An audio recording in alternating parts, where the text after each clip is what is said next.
Hi everybody, Minucha here from Moms and Crafters, and today I'm going to show you how to make this gorgeous beaded tiara headband.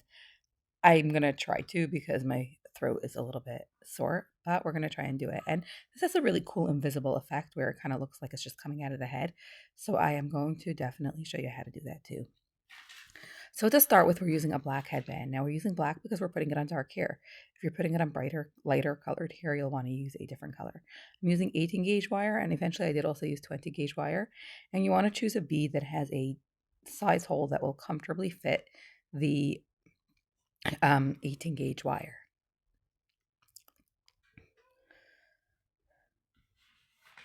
So the tools that we're using is nylon chalk pliers, chain nose pliers, and the nippers.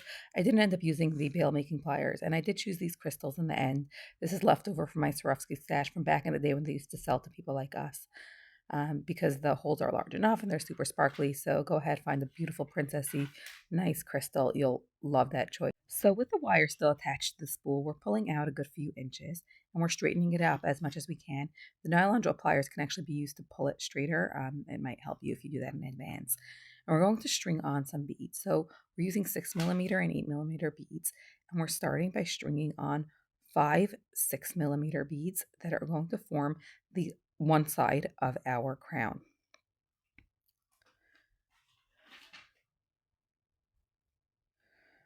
Now we're going to choose which bead is going to be the peak of the crown. In my case, it's the light blue one. And we're going to string on one of those. That's for like the pointers, kind of like what would be the gem of the crown. Now we are going to string on 6 more of the 6mm beads. So I did use 8mm. I'm not sure if I mentioned that for the peaks of the tiara.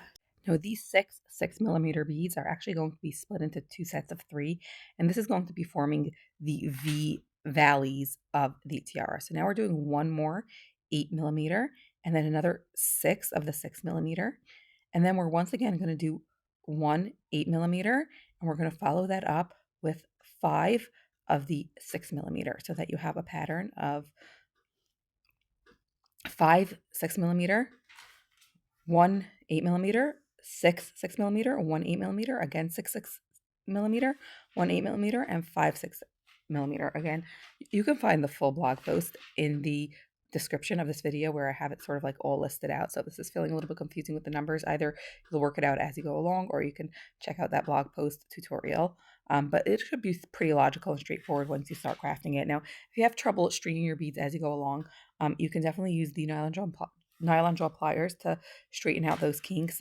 We used pretty thick wire relative to the beads because we want it to be quite sturdy. So obviously 20 gauge wire would have been a little bit easier, but we're using the 18 gauge because we want it to stand up nice and strong. So now we're taking it a couple of inches from the end, still attached to the spool. And we're winding it around a few times. And we're going to use pliers, again, switching between the nylon jaw and the chain nose as we needed to sort of tighten up those coils and to attach it. You're putting it sort of wherever you want to place it on the headband, but keep in mind that you can kind of wiggle it around a little bit later. We're going to tighten it again towards the end. So go ahead and tighten that up and squish it on. And then when you're satisfied, trim the excess from that tail.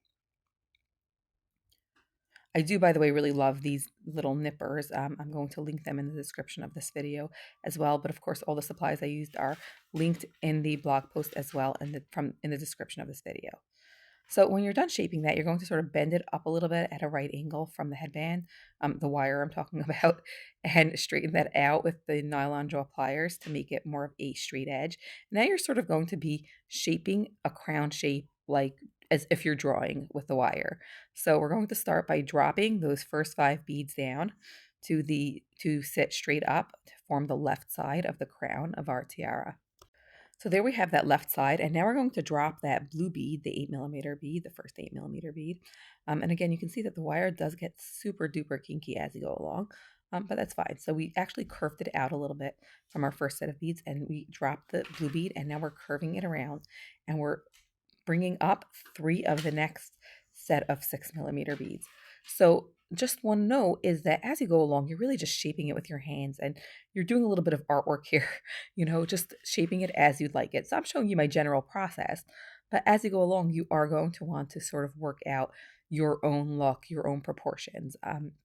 And again, once again, the nylon gel pliers come to the rescue with straightening out the kinks that do form in the wire along the way, but I still recommend that you use this nice thick wire for the structure that it'll give you. So we got those 3 beads there, and now we're going to bend it back underneath those 3 to form a V shape.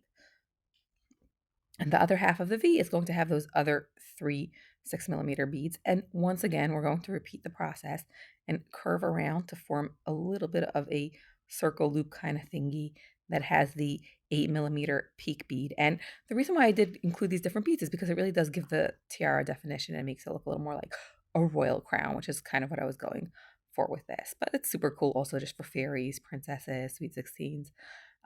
So now you have the 6 beads, and once again, you're folding it up in the center to form another V. And once again, you're taking that area around the blue 8mm bead and you're sort of looping it around. And then you're going to see that you have 5 beads left to form the right side of the crown. And you're just going to take at some point I did trim the wire. I'm not sure at which point I did it. But at some point you're just going to want to have it a little bit shorter and just so that you can work with it a little more easier. And then you're going to, again, wind it around the headband a few times and snip off the excess. So at this stage, you really want to get your shape right. So you have the basic structure for your shape, but it might not be perfect at this point. So I use the pliers to sort of squish it and squeeze it underneath those peaks to define the shape a little bit better. And then at the base of the headband, you could play around with moving it in more. I kind of regret not leaving it into that more of a triangular shape where the spokes kind of stick out to the right and the left a little bit more. I didn't leave it that way. But yeah, anyway, so shape it, and then you take little pieces of wire a few inches long. I actually switched to 20 gauge at this point. So I'm using that 20 gauge wire to sort of just wrap a few times underneath each of those beads, and it gives it a little bit of definition. Again, it's optional, but it also gives it structure and a little bit of strength in that pretty vulnerable spot.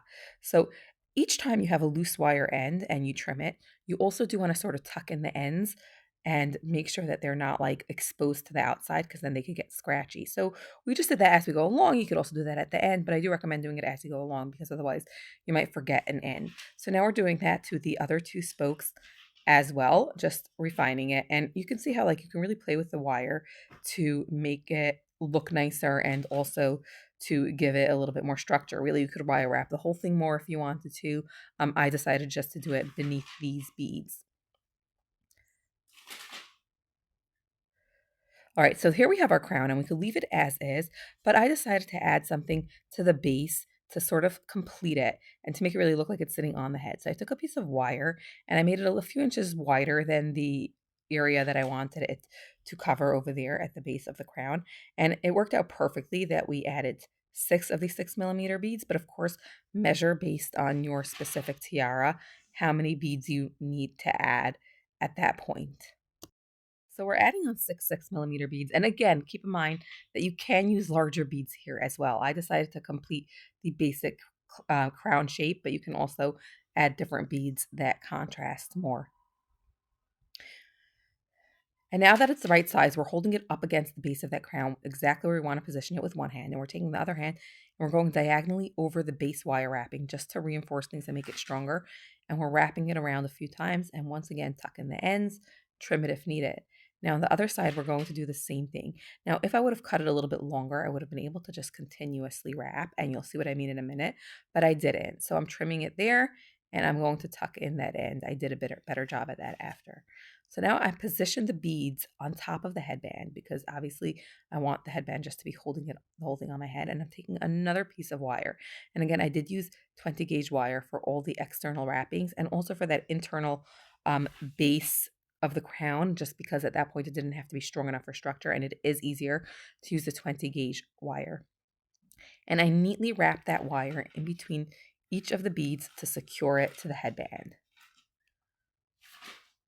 So we just went in between each bead once, and again, you can do it twice if you want that look of the more wire in between each of the beads.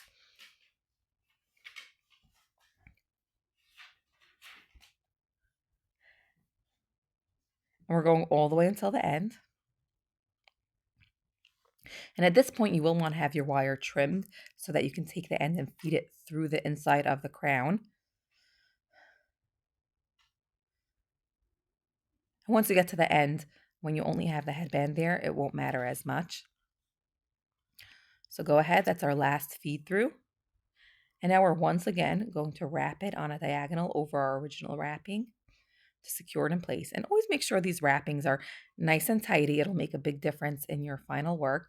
But then when you're done, you trim it and you simply tuck in the end.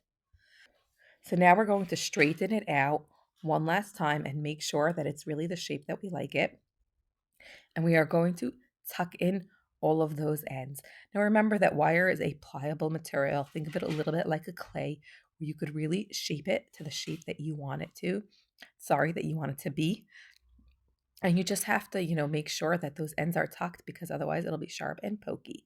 So there we have our finished tiara. And I got to tell you, my daughter is obsessed with it. This is great for sweet 16s, for birthday parties, even for a flower girl at a wedding. It's that elegant. I really hope you enjoyed. And if you like doable craft projects like this one, broken down into easy to follow tutorials, please make sure you subscribe. Hit like if you enjoyed this video, comment if you have any questions, and check out the full tutorial in the description of this video, as well as links to all the supplies that I used. Happy crafting!